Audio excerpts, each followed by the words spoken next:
Hebreos capítulo 12, a partir del versículo, de hecho vamos a leer desde el 9 hasta el 12. Y vamos a hacer una pausa en el 11. En su libro de estudio, la página 108. Vamos a leer al unísono Hebreos 12, del 9 al 11, y ahí hacemos una pausa. ¿Sí? ¿Listos? Por otra parte, Omar, dile que le baje tantito, por favor, que se hace.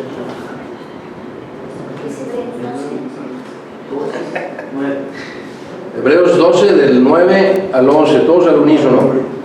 Por otra parte, tuvimos a nuestros padres terrenales que nos disciplinaban y los venerábamos. ¿Por qué no obedeceremos mucho mejor al Padre de los Espíritus y viviremos?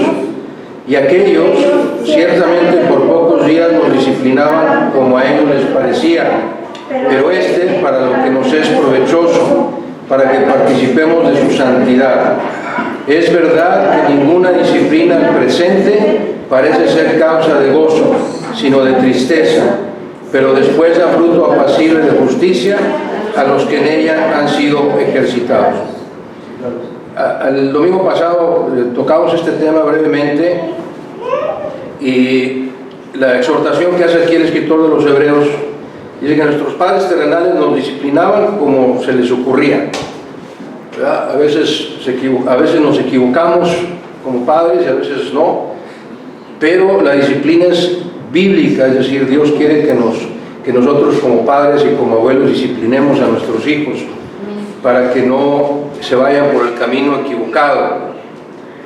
Y luego el versículo 10 dice, cuando dice y aquellos, se refiere precisamente a los padres terrenales, nos disciplinaban como ellos les parecía, pero este se refiere a Dios Padre, nos disciplina para lo que es provechoso, para que seamos santos, así debemos de interpretar ese versículo 10.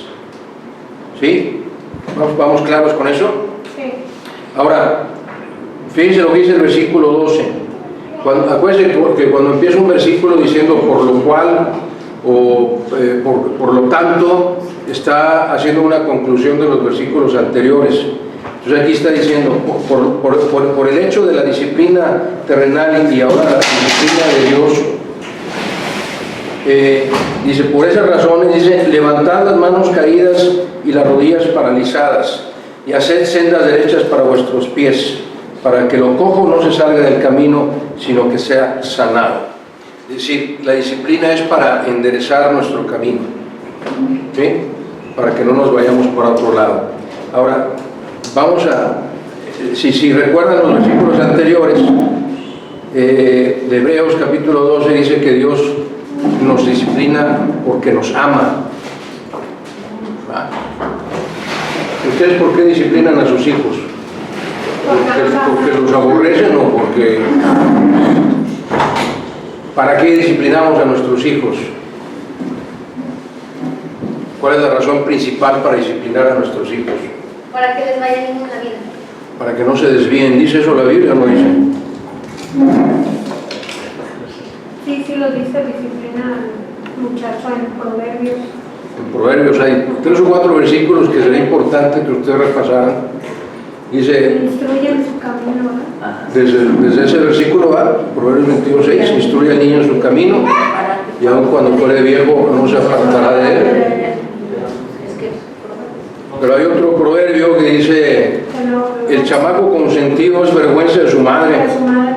¿Se avergonzará algo así de los buenos?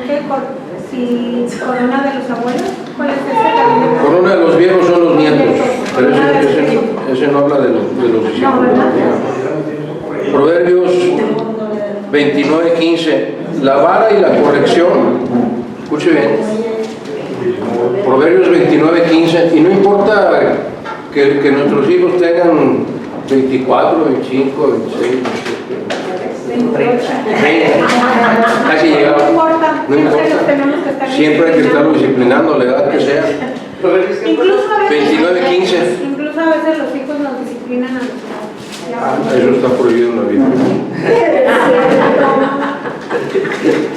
Bueno, no nos disciplinan, nosotros los tenemos que Pero sí le puedo pedir a mi abuela que la disciplina. Sí, Después pedir a tu abuelita que disciplina a tu mamá. Eso sí, pero los hijos no nos disciplinan, nos pueden orientar cuando Dios pone en sus corazones alguna instrucción bíblica. Fíjese, Proverbios 29:15, ¿qué dice? Proverbios 29:15.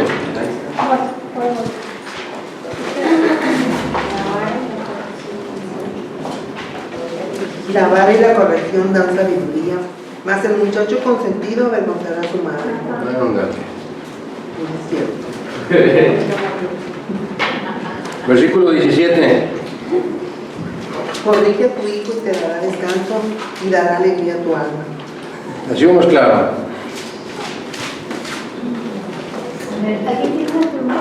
O sea, si eso no es, si es bíblica la disciplina, por supuesto que sí. Y si no disciplinamos a nuestros hijos, obviamente no estamos haciendo lo necesario.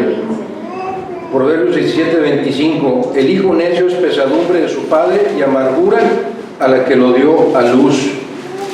Y así podemos ver varios otros versículos. 25. Proverbios 17:25. Así que Dios nos llama, Dios nos disciplina porque nos ama y nos pide a nosotros como padres y abuelos que por ese mismo amor que debemos sentir por nuestros hijos no dejemos de disciplinarlos, pero tengan mucho cuidado. Dice la palabra de Dios, en amonestación del Señor, no como a mí se me ocurra, no como me enseñaron mis abuelitos, no como me enseñaron mis padres incluso, porque aquí dice claramente el versículo que acabamos de leer de Hebreos 12 a 9, si mal no recuerdo, déjame checar la cita para no equivocarme.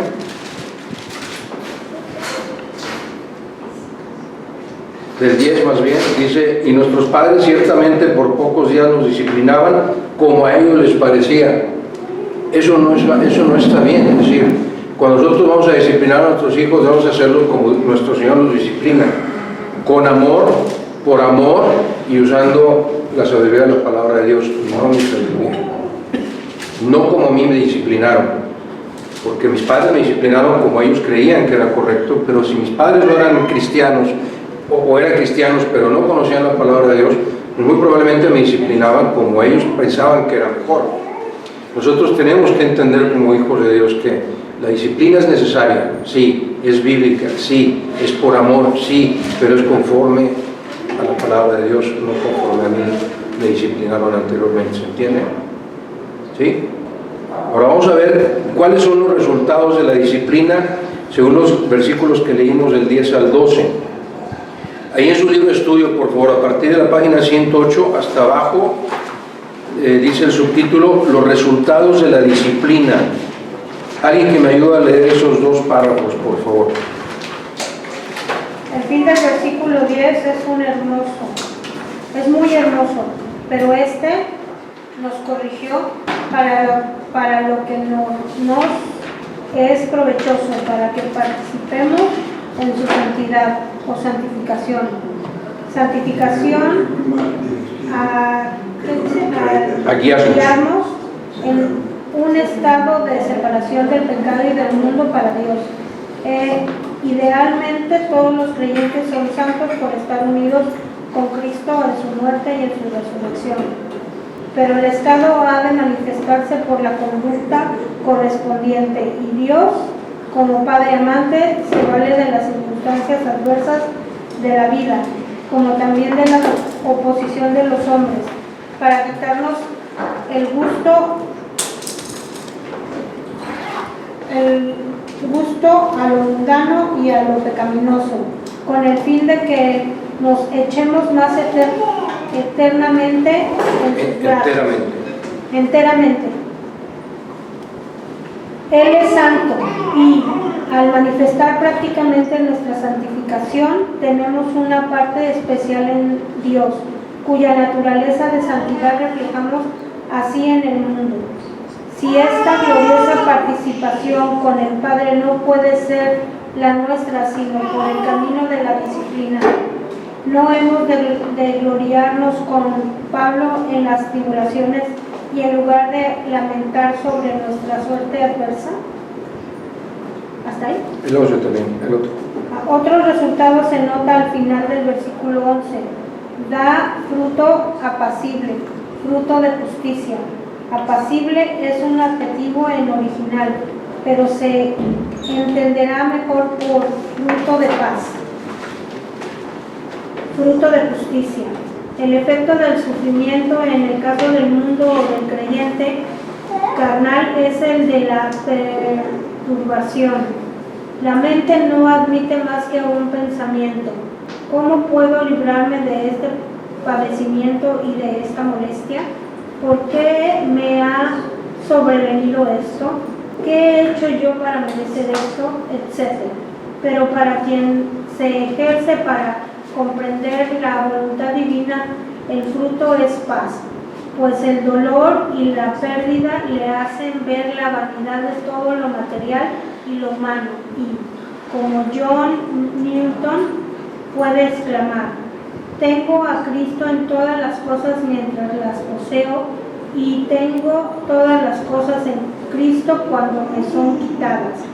Cuanto más crece nuestro amor por el Señor y nuestro gozo en las cosas del Señor, menos dependeremos de los cambios de las circunstancias, de la salud o de los bienes. He aquí el secreto de la paz. Y se dice, el efecto del sufrimiento en el caso del mundo del creyente carnal es la de la perturbación. Es decir, cuando sufrimos por alguna circunstancia adversa, nos perturba, es decir, nos causa molestia, perturbación, incomodidad, incertidumbre, nos causa muchas cosas. Pero cuando admitimos que Dios es...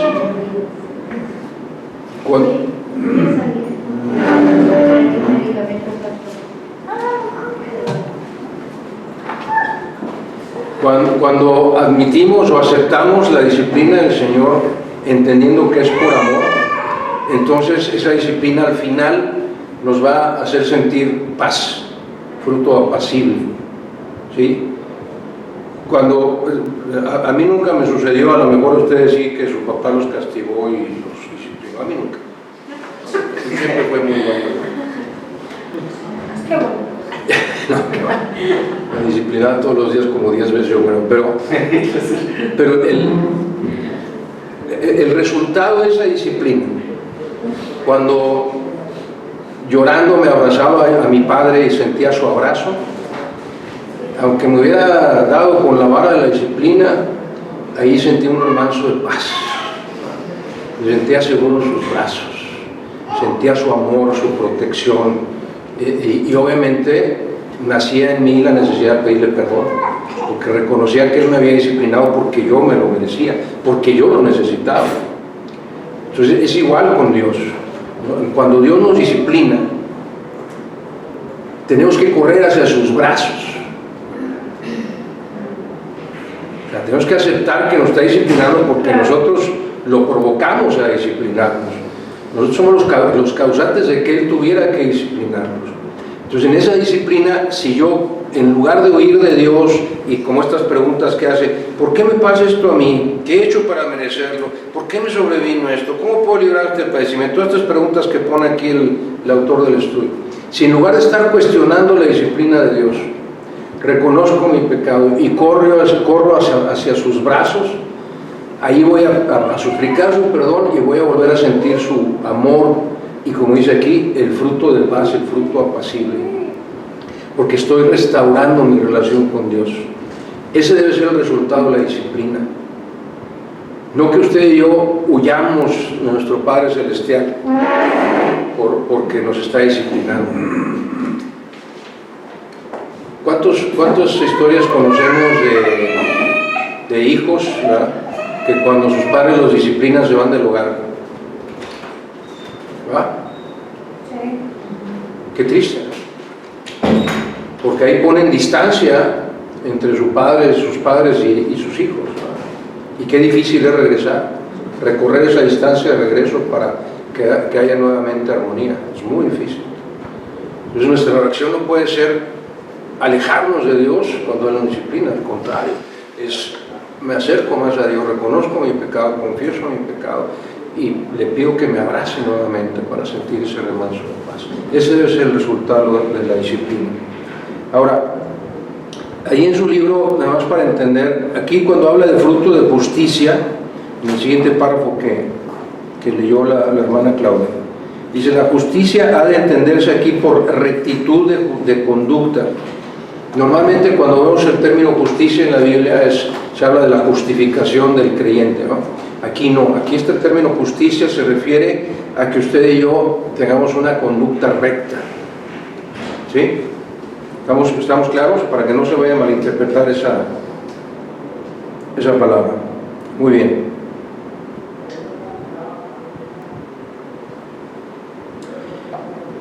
Muy bien. Dice aquí en su libro, dice, el filósofo francés Léon Bloy exclama: el sufrimiento pasa, mas el haber sufrido no pasa jamás. No lo entiendo.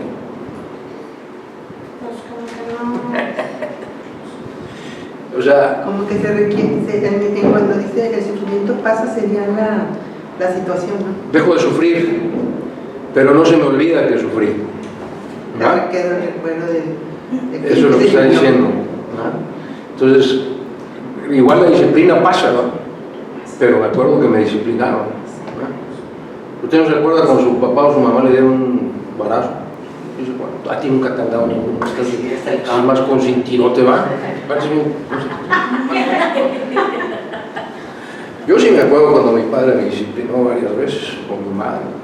O sea, pasa el momento de la disciplina, del sufrimiento, de la experiencia, pero aquí se queda. ¿Por qué? ¿Por qué tenemos que recordar esos momentos? Pues yo creo que para que no vuelvas a caer en la misma transgresión, ¿no? O sea, recordar que te disciplinaron, porque es como cuando están creciendo los niños. Si él va a agarrar algo que no debe ser y de repente le hace un manazo así, sabe que cuando lo va a hacer se va a acordar de ese manazo, porque sabe que no es correcto. Por eso no se te olvida. Así de sabio es Dios, ¿verdad? ¿Sí? Porque si se nos olvidara que cometimos un pecado y nos disciplina por ese pecado, pues vamos a volver a cometer 10,000 veces, ¿verdad? Pero no se crea. Eso que hiciste ocasionó que yo te tuviera que disciplinar así. ¿Quieres que te vuelva a disciplinar? ¿Acaso no amenazamos así a nuestros hijos? Amenaza, ¿no es cierto? Es como cuando dicen que se te olvida el dolor del parto, por eso tienes más hijos. Algo parecido. Pero así decimos a nuestros hijos, ¿verdad? ¿Quieres que te vuelva a dar un manazo? ¿Quieres que te vuelva a castigar? O sea, es una amenaza, ¿no? Que no debe ser así. Como antes los papás te disciplinaban en secreto, pero cuando lo ibas a hacer y te echaban la miradita decías, ay, no quiero otra vez eso. Así es, por eso es importante, ¿no? Muy bien, por eso Dios no permite que olvidemos la disciplina que Él quiere que ejercer, porque nosotros lo provocamos a disciplinarnos, ¿no? Muy bien, hasta aquí hay dudas, comentarios, testimonios, ¿no? ¿Estamos bien? Bien, vamos a leer el siguiente, ahí en la página 109, nada más el primer párrafo que dice diversas actitudes frente al sufrimiento, es decir, cómo reaccionamos ante el sufrimiento, ¿va? Alguien que me ayude ese párrafo, por favor. Los hermosos frutos de la corrección que hemos señalado no se producen por el mero hecho de sufrir, sino por la debilidad, actitud frente al sufrimiento. Y lo importante es el ejercicio espiritual. Las actitudes siguientes son posibles en la prueba 1. El creyente carnal busca todos los medios para acortar la disciplina, como una cosa extraña y enemiga, endureciéndose contra ella y rebelándose de hecho contra el Dios que lo permite. El efecto en este caso es perjudicial y se puede producir un alejamiento progresivo de los caminos del Señor. El creyente flojo lamenta su suerte, halla que la carga va más allá de sus fuerzas y llega a un estado de triste anonadamiento por no saber echar la carga en el Señor. Esta es la tristeza que produce muerte. Segunda de Corintios 7:10, Estas dos reacciones no se distinguen en nada de las del hombre del mundo. El creyente admite las enseñanzas de este pasaje y de otros tantos, y comprendiendo que esta es la escuela de Dios, procura aprender las lecciones propias de la experiencia, la palabra, ejercitados. Al final del versículo 11, esa guía de la cual ha venido nuestra palabra gimnasia, y supone la cuidadosa consideración de todos los medios que sus propios del atleta que se entrena para la carrera o la lucha. Sí, hay tres tipos de reacciones ante la disciplina. La primera dice que el creyente carnal, o sea, el que se deja dominar por sus sentimientos, que se siente ofendido casi por Dios, se rebela contra Dios y huye, se aleja de Dios, se aleja de los caminos de Dios. Luego hay otro tipo de creyentes que ante la disciplina se entristecen. Segunda Corintios 7:10 dice, porque la tristeza que es según Dios produce arrepentimiento para salvación. La tristeza que nos produce la disciplina de Dios produce arrepentimiento para salvación. No para que nos hundamos en la tristeza, sino para que reconozcamos nuestra falta, Entonces ahí hay dos reacciones. La primera es, me alejo de Dios, me aparto de los caminos del Señor, me rebelo contra Dios porque, según yo, la disciplina de Dios no era necesaria o justa. Una segunda reacción es que me derrumbo, me lleno de tristeza y no quiero saber nada de nadie, ni de Dios ni de nadie. Y ahí me quedo arrumbado porque estoy triste por la disciplina de Dios. Y aquí dice que, y la tercera es la correcta, porque en Hebreos 12:11 dice, ninguna disciplina presente parece ser causa de gozo sino de tristeza, pero después de la tristeza da fruto apacible de justicia a los que en ella han sido ejercitados. Es decir, el verdadero creyente, cuando Dios nos disciplina, no nos rebelamos contra Él, no nos enojamos contra Dios, no nos entristecemos por la disciplina de Dios, sino que lo vemos como un ejercicio que Dios está haciendo en mi vida para enderezarme, para que no me vaya por el camino equivocado, sino que me vaya siempre junto a Él, caminando siempre con Jesús. Pues ¿cuál de las tres reacciones tiene usted ante la disciplina de Dios? Esa es la exhortación. ¿Cómo quiere reaccionar cuando Dios le disciplina? Como decíamos ahorita hace un momento, mientras más lejos estemos de Dios, más dura es su disciplina para podernos hacer regresar. Nosotros le estamos pidiendo que nos discipline. Así es que rebelarse contra Dios, enojarse contra Dios, lo único que le estamos diciendo cuando actuamos así es decirle al Señor, ¿sabes qué? Te faltó, necesito que me des uno más duro para que regrese a tu camino. Eso es lo que sucede. Y es más difícil regresar. Muy bien, ¿dudas, comentarios? Bueno, vamos a la página 110, por favor. Y es el tercer párrafo donde dice conviene también. Vamos a leer ese párrafo, por favor. Conviene también salir al paso de una actitud bastante corriente entre creyentes ante el sufrimiento de otros, pero que no puede sostenerse a la vista de este pasaje. Creyentes inocentes dicen a veces... Creyentes inconscientes dicen a veces, al saber de un desastre físico o material que ha caído sobre alguien, ¿qué habrá hecho él o ella para merecer este castigo? Es decir, creen que las aflicciones son como un palo en las manos de Dios que dan fuerte cuando alguien ha cometido un pecado especial. Así pensaban los amigos de Job al considerar la catástrofe que le sobrevino, y así pensaban los discípulos frente al mal del hombre ciego de nacimiento. Pero en los dos casos recibieron represión quienes se atrevían a juzgar a otros de esta forma. Es verdad que un mal físico puede ser el resultado de un pecado especial o de un apartamiento progresivo del Señor, pero puede ser igualmente un privilegio excepcional que el Señor concede a los más escogidos de sus santos, como en el caso de Job o de Pablo. Normalmente es lo que ya hemos visto, el resultado general del mal en el mundo que el Señor aprovecha para nuestro bien.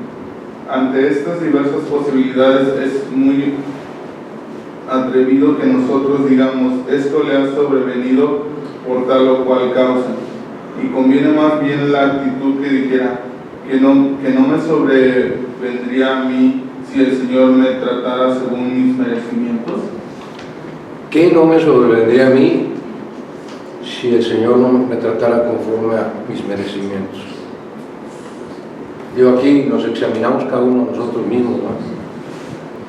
Y la exhortación aquí del doctor Trenchard es, o sea, y en lugar de, como hicieron los amigos de Job, ¿no? Y decirle, tú estás así por tus pecados, ¿no? Y juzgamos a las personas, ya se enfermó, pues algo ha de haber hecho, oye, se quedó sin trabajo, pues algo ha de haber hecho. O sea, siempre buscamos como si la persona, la calamidad que le está sufriendo a alguien más es causa de su pecado o su alejamiento de Dios o cualquier otra cosa. Y aquí lo que nos está, pero como bien dice el doctor Trenchard, aquí lo que nos está enseñando el escritor de Hebreos es voltear para adentro. O sea, si un hermano o una hermana está pasando por una situación difícil, ¿cuál es la actitud correcta del creyente? ¿Qué debemos hacer si nos enteramos de un hermano o hermana que está pasando por problemas? Acercarse a él. Orar. Todo eso, ¿no? Saber en qué te puedo servir, en qué te puedo ayudar para que salgas de tu problema. Aparte de que sabemos que lo más importante y lo más impactante siempre será la oración, porque Dios puede hacer muchísimo más que nosotros, que toda la humanidad. Entonces, poner las cosas en manos de Dios, Señor, te pongo este hermano, hermana, por favor, ayúdalo a salir de este problema, es muchísimo más poderoso y mucho más trascendente de lo que yo humanamente puedo hacer por ese hermano o hermana, por más que le ame, ¿va? Pero no por eso voy a decir, no, pues nada más voy a orar y, no, aquí la Biblia dice, ve con ese hermano o hermana que está sufriendo, checa, ve si puedes ayudarle en algo. O sea, si tiene necesidad de algo, bueno, pues dale tus recursos. Si está enfermo, llévalo al médico. Si no tiene para las medicinas, y obviamente, como dice enseñanza bíblica, que toda la congregación se preocupe por todos los hermanos en la fe. Y no solo que se preocupe en oración, sino que se ocupe en oración y en tratar de ayudar a los hermanos en la fe. Por eso a mí me molesta mucho, ¿verdad?, cuando a alguien le pasa algo y no me avisan. Porque somos un cuerpo en Cristo, somos una familia en Cristo. Y el amor se expresa de esa manera, en ocupación y preocupación y en oración por los hermanos. Como dice el apóstol Pablo, la iglesia es el cuerpo de Cristo, ¿no? Dice, si me duele un pie, ¿no se va a preocupar la mano? Pues claro que sí. O si me duele un ojo, ¿no se va a preocupar la cabeza? Claro que sí, porque somos un mismo cuerpo. Así que tenemos que, unidos, ¿verdad?, ayudarnos unos a otros cuando hay calamidad. Esa es la reacción correcta. Y en lugar de juzgar, como hicieron los amigos de Job, tú estás así en calamidad porque caíste en pecado. En lugar de juzgar a los hermanos o hermanas que están pasando por una situación difícil, es voltear a ver a mí y decir, híjole, ¿qué pasaría si Dios me diera conforme a mis merecimientos? Voltea para adentro siempre, nunca voltees para afuera. Para juzgar, jamás voltees para afuera, siempre voltea para adentro. ¿Sí? Y analicémonos, porque si somos sujetos de la disciplina de Dios, otra vez entendámoslo así, no es porque Dios sea malo, sino porque yo le estoy, es como si levantara la mano. ¿Quién quiere ser disciplinado? ¿A quién, dice Dios, a quién quiere que discipline? Ah, yo quiero que me discipline, Señor. ¿Quién levanta la mano cuando Dios ofrece disciplina? Pero cuando pecamos o cuando nos alejamos a Él es como si dijéramos, Señor, Señor, es hora de que me disciplines.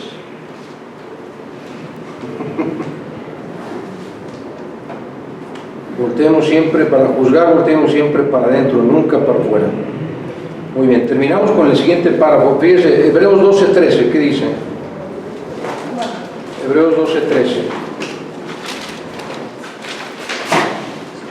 12.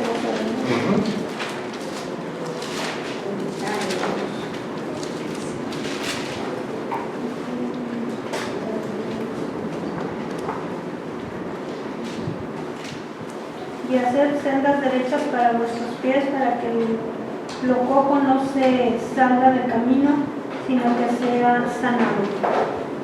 Y aquí nos explica el doctor Trechal ese versículo. Dice la exhortación, ahí en la página 110. Alguien que me ayude a leer ese párrafo, por favor.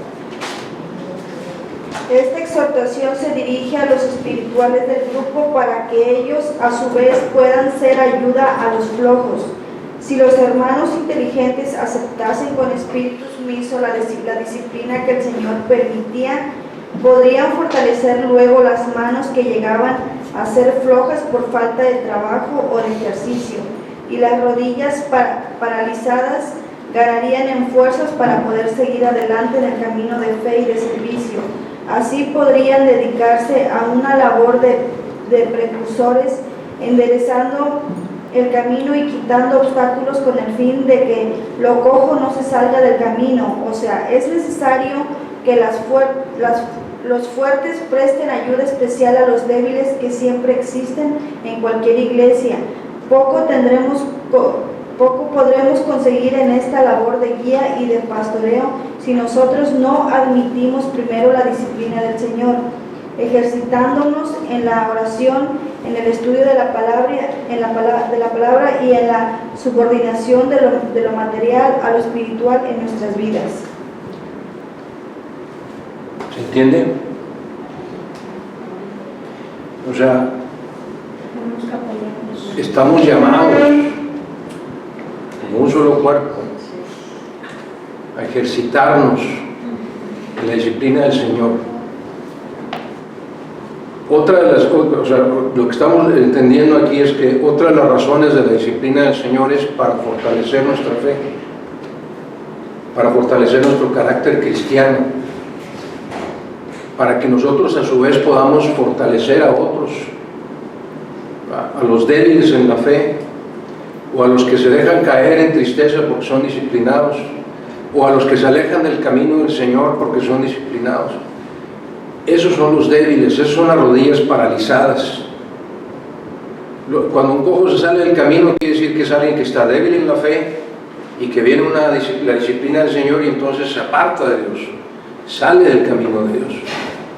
Y los que creamos que somos fuertes en la fe, porque hemos sido ejercitados en la disciplina del Señor, Dios nos llama, Dios nos exhorta, por eso dice aquí la exhortación. Ve a ayudar a esos hermanos que están con las rodillas paralizadas o que se han salido del camino del Señor. Otra vez, porque somos un solo cuerpo en el Señor. Es como si usted fuera el pie izquierdo y yo soy el pie derecho y me salgo del camino del Señor. ¿Podríamos seguir caminando juntos? Pues no. Porque va a llegar un momento en que ya no me voy a poder estirar. Y usted quiere seguir caminando el camino del Señor y yo lo estoy jalando para acá porque soy parte de la congregación y soy flojo. No hago mi ministerio, no cumplo mi ministerio porque no quiero, porque soy rebelde, porque estoy triste, porque creo que no puedo, porque cualquier cosa que queramos poner. Entonces, mientras hay hermanos y hermanas que están esforzándose por caminar en la senda del Señor y crecer espiritualmente, a lo mejor hay otros que estamos aquí flojos así y solo estamos jalando, deteniendo a la congregación para que no avance. Entonces, como congregación tenemos que ir con amor con estos hermanos y hermanas y decir, oye, te cargo si quieres, pero vamos todos avanzando en el camino del Señor. Por eso hay congregaciones que no crecen, porque no todos trabajan. Y necesitamos estar todos trabajando para el Señor, para que la congregación crezca. No nada más unos cuantos. Dice, es necesario que los fuertes presten ayuda, diría yo, espiritual a los débiles que siempre existen en cualquier iglesia. Y lo tenemos que hacer de 3 formas. Número 1 dice la oración, número 2 en el estudio de la palabra, y número 3 en la subordinación de lo material a lo espiritual en nuestras vidas. ¿Qué quiere decir eso? Que nos preocupe más lo espiritual que lo material. Que lo material no tenga ninguna importancia en nuestras vidas. Estoy con la ayuda de Dios preparando otro sermón que puso en mi mente hace poco. Decía, cuando veo las oraciones de nuestro Señor Jesús, podríamos malinterpretar un momento dado cuando dice pedid y se os hará, buscar y hallaréis, llamad y se os abrirá. Y si lo confrontamos con el pasaje de Mateo donde dice el Señor Jesús, no os afanéis por lo que habéis de comer, ni de beber, ni de vestir, sino porque vuestro Padre Celestial sabe que tenéis necesidad de todas estas cosas, mas buscad primero el reino de Dios y su justicia, y todas esas cosas os serán añadidas. Lo que está diciendo, y vemos las oraciones modelo de nuestro Señor, es cuando usted y yo pedimos, porque debemos de pedir en las oraciones, debemos seguir el modelo de Jesús. Y en las oraciones modelo de Jesús, usted nunca verá que Jesús diga, pide recursos para algo, pide una casa, pide un coche, pide en ninguna oración de nuestro Señor Jesús hay una petición por cosas materiales, en ninguna. Porque Dios sabe qué necesidades tenemos. Y entonces Él va a suplir nuestras necesidades, es su promesa.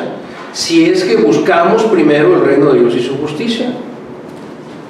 Y si hacemos eso, y mis oraciones están encaminadas a peticiones espirituales, Señor, guíame, fortaléceme, ayúdame, usa a mi hermano, ayuda a mi hermano, sana a mi hermano. Si son oraciones de tipo espiritual, no de peticiones materiales, son las mismas oraciones que hizo Jesús. Si lee usted con detenimiento el capítulo 17 del Evangelio según San Juan, donde el Señor Jesús ora por sus discípulos, le invito a que lo lea y medite en ese capítulo 17 del Evangelio según San Juan. Señor, no te pido solamente por esto, sino por todos los que han de ser convencidos por ellos. ¿Para qué? Para que así como Padre, tú y yo somos uno, ellos también son uno con nosotros. Y si lee todo el capítulo, no va a encontrar, Dios está orando por sus discípulos y por todos nosotros. Y en ningún momento dice, dales un techo, dales abundancia material, dales bienes, no. Fortalécelos para que no se alejen de tu camino. Guíalos, protégelos. Imagínate si hubiera pedido cosas materiales mientras buscamos su ministerio, no hubiera dormido bajo las estrellas, no hubiera sido una roca su almohada, no cada poblado que llegaban les daban aposentos, o sea, hubiera tenido una casa en cada lugar, ¿no? Claro, sí.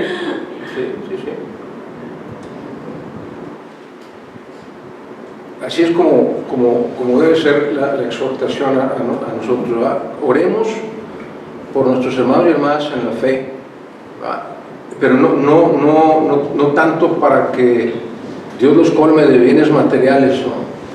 Que sí, obviamente Dios va a suplir. Si son creyentes y están, eso es lo que a la vez no tenemos, pero no quiero adelantar al sermón, pero dice claramente, Señor, no os afanéis, sino buscad primero el reino de Dios y justicia. Si usted y yo buscamos el reino de Dios y su justicia, prácticamente no tenemos que pedir nada, Por añadidura familiar. porque Dios va a suplir todas nuestras necesidades. Esa es una muestra de fe. Ya vamos a acabar, no te pares. O sea, ya vamos a acabar. Muy bien. Pues de hecho ya acabamos. Muy bien. ¿Dudas, comentarios, preguntas? No. Bueno, nos quedamos para empezar a estudiar en el versículo 14, Hebreos capítulo 12, versículo 14, página 110. Ponga una marquita ahí en su libro para que no se nos olvide, y si Dios lo permite, el próximo domingo continuamos con el estudio de esta hermosísima y riquísima epístola a los Hebreos. Muy bien. Hermana Diana, nos despide en oración, por favor. Sí, claro. Señor, gracias por este tiempo que podemos estar reunidos aquí en su casa de oración, atendiendo su palabra. Gracias, Señor, que su palabra es fiel y verdadera. Amén. Gracias por lo que hemos aprendido en esta mañana. Ayúdenos, Señor, a guardarlo en nuestra mente y en nuestro corazón y a ponerlo por obra. Le pedimos que prepare nuestros corazones, Señor, para el culto de esta mañana, para la predicación. Gracias por sus siervos que siempre están aquí dispuestos, Señor, para servirle, y por toda la congregación. Usted nos conoce a todos, Señor, nos ponemos en sus manos y en nuestras familias, y también rogamos por los que vienen en camino que les traiga con bien. Agradecemos todo en el precioso nombre de Cristo Jesús. Amén. Amén.